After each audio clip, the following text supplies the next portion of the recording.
What's up guys, Walking Bucket here. Today I'm back for another video, and now since the future is looking bright for the NBA and the NBA season likely is going to start next month, which is going to be pretty fun but kind of tiring for the players.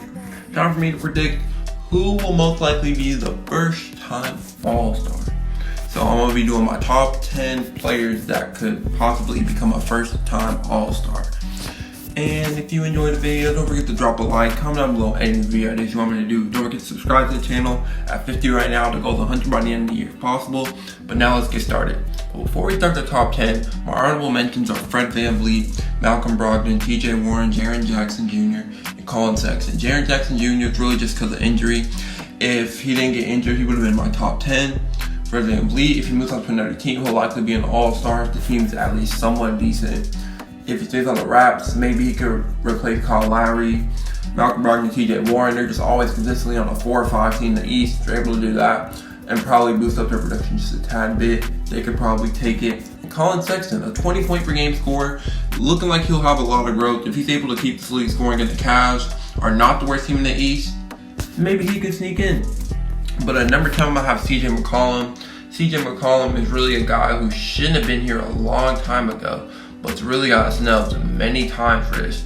He was 17th in the league in scoring this year, averaging 22.2 points, along with 4.2 boards and 4.4 assists. I feel like if he's able to do around the same production, but the Blazers will be finally healthy, which could help boost them to be like a 5-6 in the West. That could really help his case to be an all-star. He can finally make it for the first time in his career. At number 9, I might have DeAndre Ayton, and the reason why I have this is because DeAndre Ayton is just a beast inside. After getting suspended, he played 38 games this year, averaged 18.2 points and 11.5 boards. And with the whole Suns roster just looking like they're just going to continue to develop even greater and greater, and their team looks like they finally have a bright spot at winning, DeAndre Ayton could really be his first time All-Star, pairing next to Devin Booker, hopefully in the Western squad. Is it super likely? Not completely, but DeAndre Ayton is putting up these beast stats.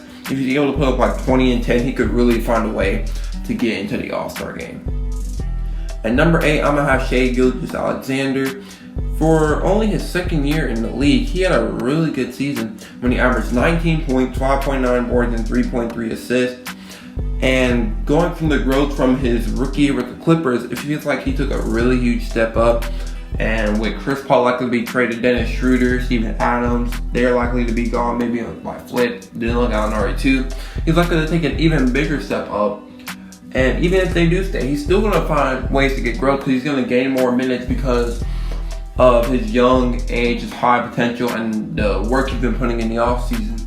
He's likely going to continue to get better and better and likely finally make an All-Star appearance with the Thunder.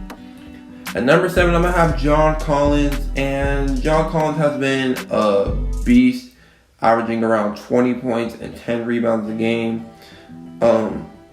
He is just looking like a beast, and even though he only played 41 games, he's likely to play more next year, which will help boost his case. He's able to shoot pretty well. He shot 40% from the 3 last year on 3 attempts again, which is pretty good. If he's able to keep this up, he could really become an all-star, and hopefully the Hawks will finally be winning some games, which boosts up his case even more, so the Hawks can finally sneak into all-stars with Trae Young.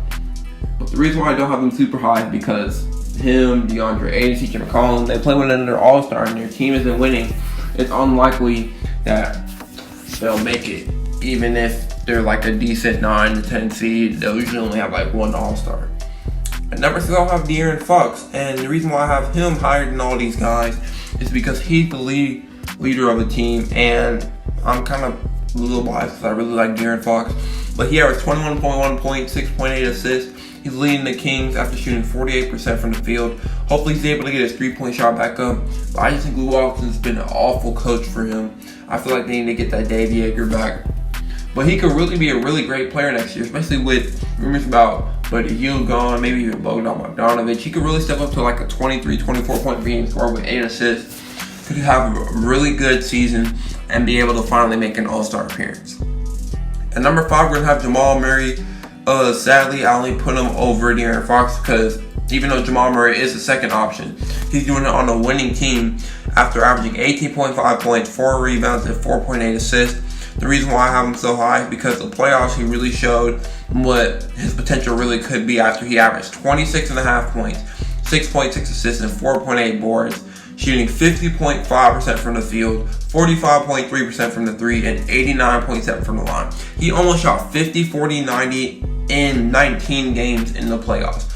If he does just 80% of that, he could really become an all-star, especially if the Nuggets continue to keep winning and are able to be like a third team in the West. Yeah, Jamal Murray can definitely sneak in for the Western Conference.